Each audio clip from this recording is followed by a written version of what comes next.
Human rights workers and advocates across the globe have for years faced the following challenging task: raising awareness about human rights abuses, educating legislators, drafting legislation, while also enforcing and monitoring current legislation.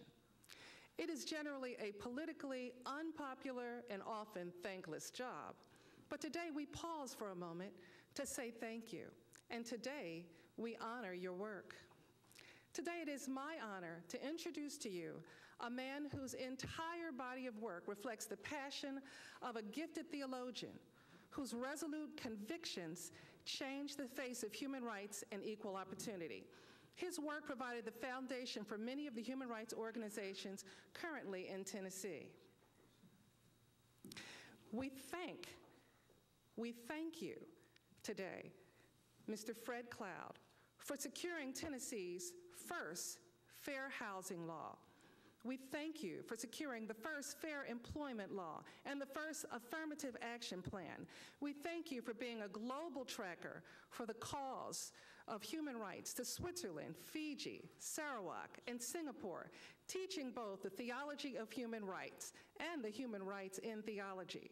We thank you for securing grant funding to conduct human rights workshops for 12 southern states in 1973 at a time when it was not particularly popular.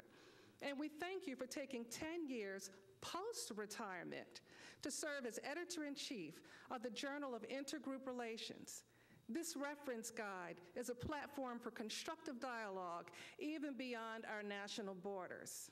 You've been a leader for the National Association of Human Rights Workers and the International Association of Official Human Rights Workers.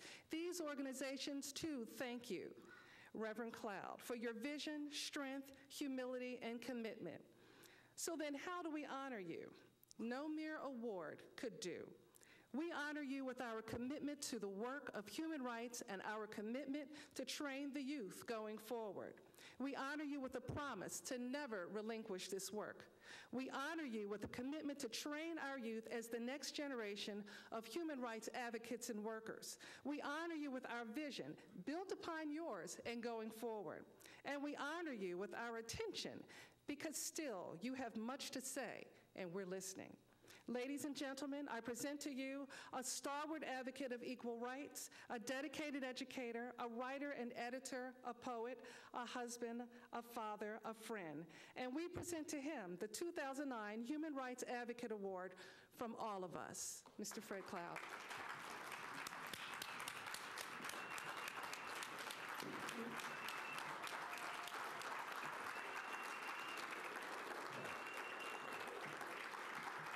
Thank you.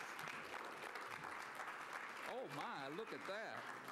Oh my, that's beautiful. Beautiful, beautiful. Madam Chairwoman, commissioners and staff of the Metro Human Relations Commission, ladies and gentlemen, thank you from the bottom of my heart for this award. And Mrs. Crutchfield, I'm highly honored to be paired with you for this occasion.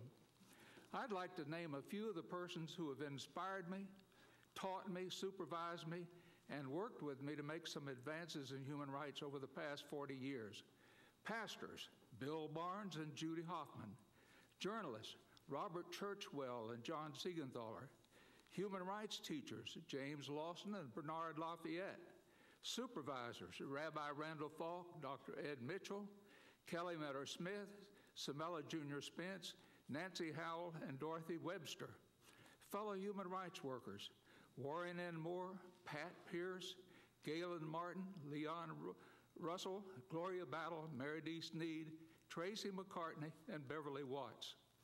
Now I'd like to share with our total audience what keeps me on the case. Time magazine for December 7th, just 3 days ago, printed on its cover in large type, "The Decade from Hell." They were talking about the 10 years from 2001 to 2010, and they were talking not about the Middle East or the Far East, but about the United States. In human terms, what constitutes hell? First, war is hell. Second, hunger is hell. Third, Homelessness is hell. Fourth, having no health insurance is hell. Fifth, being unemployed for an extended period is hell. Sixth, having an inadequate education is hell.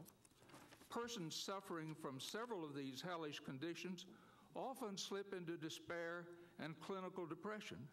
Suicide rates are up in the military, in colleges, and among homeless and unemployed persons. What is the answer?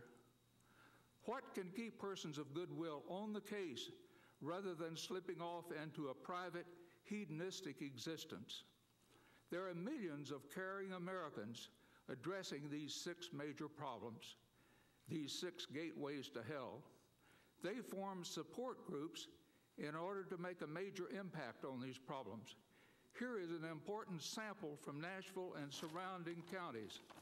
Manna and Second Harvest Food Bank, Habitat for Humanity, the Tennessee Justice Center, Tennessee Healthcare Campaign, Tennesseans for Fair Taxation, the Tennessee Fair Housing Council, the World Cultural Exchange, Affirmation, Mountaintop, and the Organization for Returned Veterans.